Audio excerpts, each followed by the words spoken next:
GeM TV நேர்கள் அனைவருக்கும் இனிய காலை வணக்கம். அன்பரும் இரட்சகருமான இயேசுவி நாமத்தினால உங்கள் அனைவரையும் வாழ்த்துகிறேன். இப்பொழுது இருதயம் என்பது என்ன என்பதை பார்க்க போகிறோம். இருதயம்னு சொல்லி வேதத்தின் அடிப்படையில் பார்க்கும்போது பலிபீடத்தை தாங்க இருதயம்னு சொல்லுகிறது.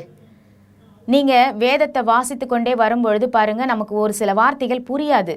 ஏன்னா அதுவும் இந்த பகுதியில் நம்ம வாசிக்கும் பொழுது சுத்தமாகவே புரியாது. ஆசாரியர்களை குறித்தும் பலியை குறித்தும் பலிபீடங்களை குறித்தும் வருகிறது.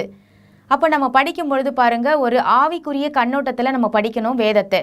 அப்படி படிக்கும் பொழுது இங்கு இருதயம் என்பது தான் பலிபீடம். அன்றைக்கு பலிபீடமாக இருந்தது, இன்னைக்கு நம்மளுடைய இருதயம்தான் பலிபீடமாக கர்த்தர் வைத்திருக்கிறார்.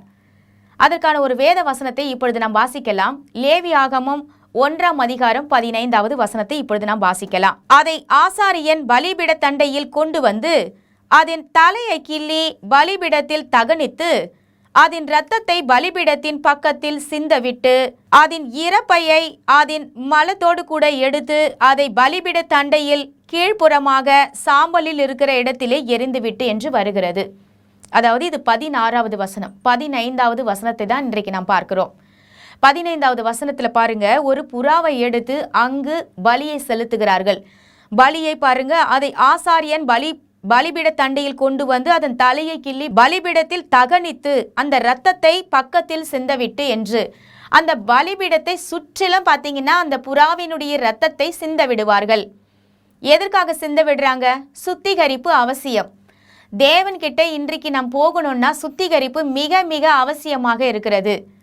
ஏனென்றால் பாருங்க, குளிக்காம யாருமே நம்ம சாமியை கும்பிட மாட்டோம். அப்படிதான் இங்கு சுத்திகரிப்பு இல்லாமல் ஆவிக்குரிய வாழ்க்கையில் போவதும் நிச்சயம் அல்ல. அப்போ நம்ம ஆவிக்குரிய வாழ்க்கையில் அன்றைக்கு நம்ம பார்க்கும்போது ஆபிரகாம், ஈசாக்கு, யாக்கோபு என்று வேதத்தில் உள்ள மனிதர்களை பார்க்கும் பொழுது அவர்கள் எல்லாரும் எங்கே போனாலும் பாருங்க பலிபீடத்தை கட்டுவாங்க. பலிபீடத்தை கட்டி அந்த பலிபீடத்தின் அண்டையில் பார்த்தீங்கன்னா அவர்கள் பலியை செலுத்தினார்கள் என்று வரும். அப்போ இன்னைக்கு நம்ம எங்கே போனாலும் இந்த சிட்டியில் நம்ம பலிபீடத்தை கட்ட முடியுமா? இல்லை வாழ்கிற நம்ம வாடகை வீட்டில் பலிபீடத்தை கட்ட முடியுமா? கட்ட முடியாது. அப்போ நம்ம இருதயம்தான் பலிபீடமாக இருக்கிறது. நம் இருதயத்தில் ஒரு சுத்திகரிப்பு வேண்டும். தேவனுக்கு பலியிடும் பொழுது பாருங்க, அங்கே ஒரு சுத்திகரிப்பு நடைபெறுகிறது. அந்த சுத்திகரிப்பு எப்படி நடைபெற வேண்டும் என்றால் நம் வாயில அறிக்கை பண்ணணும். இயேசுவே, இரத்தத்தை கொண்டு என் இருதயத்தை சுத்திகரிப்பீராக. ஒவ்வொரு நாளும் நீங்கள் ஜெபிக்க போகிறதுக்கு முன்னாடி செய்ய வேண்டிய மிக மிக முக்கியமான காரியங்க. எப்படி குளிச்சுட்டு தான் நம்ம சாமியை கும்பிடணும்னு நினைக்கிறோமோ அப்படிதான் இங்கு ஜெபிப்பதற்கு முன்பதாக இங்கு நாம் என்ன செய்ய வேண்டும் என்பது தான் இன்றைக்கு நாம் கற்றுக்கொள்ளுகிறோம். சுத்திகரிப்பு அவசியம். இந்த இருதயம் என்று நாம் இன்னைக்கு பார்க்குறோம். இருதயம்னா என்னன்னு சொல்லி பார்க்குறோம். இருதயம் பாருங்க, பலிபீடம் தான் இருதயம். இன்னைக்கு பலியை நீங்கள் செலுத்தணும் அப்படின்னா உங்கள் இருதயபூர்வமாக தேவனுக்கு சோத்திரங்களையும் நன்றிகளையும் செலுத்துகிற ஒரு பலி கொடுக்குற இடம் தான் பார்த்தீங்கன்னா இருதயம். அந்த பலிபீடத்தில் நம் நாவினால் அறிக்கை பண்ணும்பொழுது இருதயத்தில் எழுதப்படுகிறது. அப்படிப்பட்ட இருதயம் பாருங்க, சுத்தம் இல்லாமல் நீங்கள் எது செய்தாலும் அதில் பதியாது.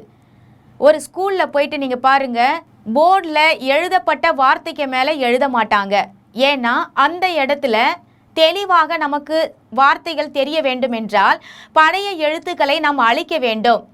அழிப்பதற்கு பாருங்க, ஒரு டெஸ்டரை வச்சு அழிப்பாங்க. அழிச்சிட்டு தான் புதிய வார்த்தைகளை எழுதுவாங்க.